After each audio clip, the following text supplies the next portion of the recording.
विदिशा जिला मध्य प्रदेश राज्य का एक ऐतिहासिक और सांस्कृतिक रूप से इसमें जिला माना जाता है। ये राज्य के मध्य भाग में मौजूद है और भोपाल से लगभग 60 किलोमीटर की दूरी पर स्थित है। विदिशा की पहचान उसके प्राचीन वास्तुकला और पुरातत्व महत्व के सांस्कृतिक धरोहर के लिए होती है। विदिशा जिला बेतवा नदी के किनारे पर बसा हुआ है, जो इसे कृषि और जल संसाधन के लिए काफ़ी महत्वपूर्ण जगह बनाता है। जिले में कई तरह के भौगोलिक क्षेत्र हैं, जिसमें मैदानी इलाकों को लेकर कुछ ऊंचे नीचे हिस्से शामिल है।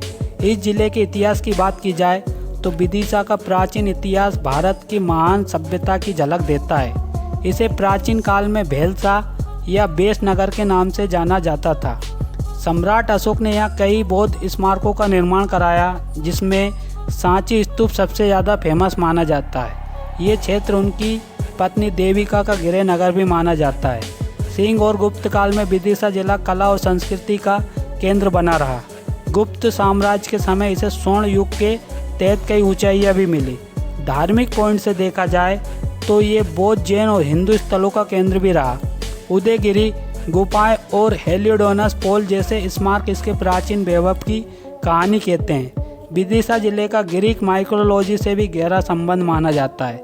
2nd सेंचुरी BC में ग्रीक राजदूत हेलियोडोनस ने यहाँ विष्णु स्तंभ का निर्माण कराया, जो इसकी संस्कृति विविधता को दर्शाता है। आज भी विदिशा की भूमि उसके समृद्ध अतीत और ऐतिहासिक धरोहर के मध्य से इतिहास की अमूल संपत्ति को संजोए हुए है। जिला मुख्य रूप से ग्रामीण इलाकों में बसा हुआ है।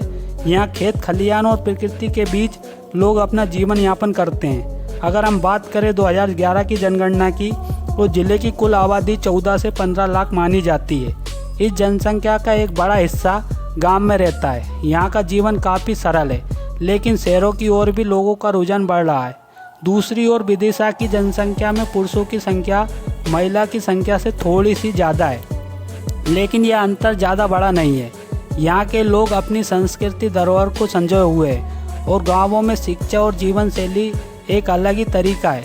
हालांकि शिक्षा की दर में सुधार की ज़रूरत यहाँ महसूस की जाती है, खासकर महिलाओं में। धर्म की बात की जाए तो हिंदू धर्म के लोग यहाँ पर सबसे ज़्यादा हैं, लेकिन मुस्लिम और जैन धर्म के लोग भी विदिशा की धरती पर अपनी पहचान बनाए हुए हैं। धार्मिक मिश्रण से इलाके की सामाजिक संरचना की भी खास बनती है। भाषा की बात की जाए तो हिंदी प्रमुख भाषा मानी जाती है, लेकिन आम बोलचाल में बुंदेली भाषा सबसे प्रमुख मानी जाती है। ये बोली जिले की संस्कृति और लोगों की पहचान की अहम हिस्सा बन चुकी है। कुल मिलाकर विदिशा जिले की जनसंख्या एक जीवंत कहानी है, जिसे अलग अलग धर्म, भाषा और संस्कृतियाँ आपस में जुड़ी हुई है। यहाँ के लोग अपनी परंपराओं के प्रति समर्पित है, साथ ही आधुनिकता की ओर भी कदम बढ़ा रहे हैं।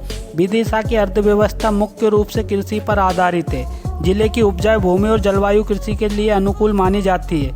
कृषि के अलावा जिले में छोटे उद्योग भी मौजूद है, जो स्थानीय लोगों को रोजगार प्रदान करते हैं। इसके साथ ही यहाँ के व्यापार में भी सुधार हो रहा है, क्योंकि यहाँ जगह प्रमुख व्यापारी मार्गों से जुड़ी हुई है।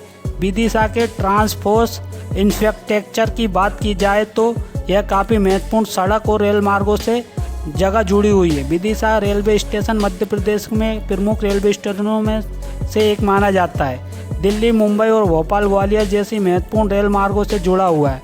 रेल नेटवर्क के कारण यहाँ का माल परिवहन भी आसानी से होता है। जिले के व्यापार और अर्थव्यवस्था का सहारा देता है। सड़क परिवहन यहाँ का काफ़ी अच्छी स्थिति में माना जाता है। जिले के विभिन्न हिस्सों का राज्य और राष्ट्रीय राजमार्गों के माध्यम से अन्य प्रमुख शहरों से जुड़ा हो गया है। विदिशा से भोपाल, ग्वालियर और अन्य बड़े शहर तक जाने के लिए अच्छी सड़कें और स्थानीय परिवहन के लिए बस सेवाएं उपलब्ध है। टैक्सी भी उपलब्ध कराई गई है। विदिशा का ट्रांसपोर्ट और इंफ्रास्ट्रक्चर धीरे धीरे सुधार की ओर बढ़ रहा है, जिले की स्मृति का योगदान बनाता है। आपको वीडियो पसंद आया हो तो वीडियो को लाइक करके चैनल को सब्सक्राइब करें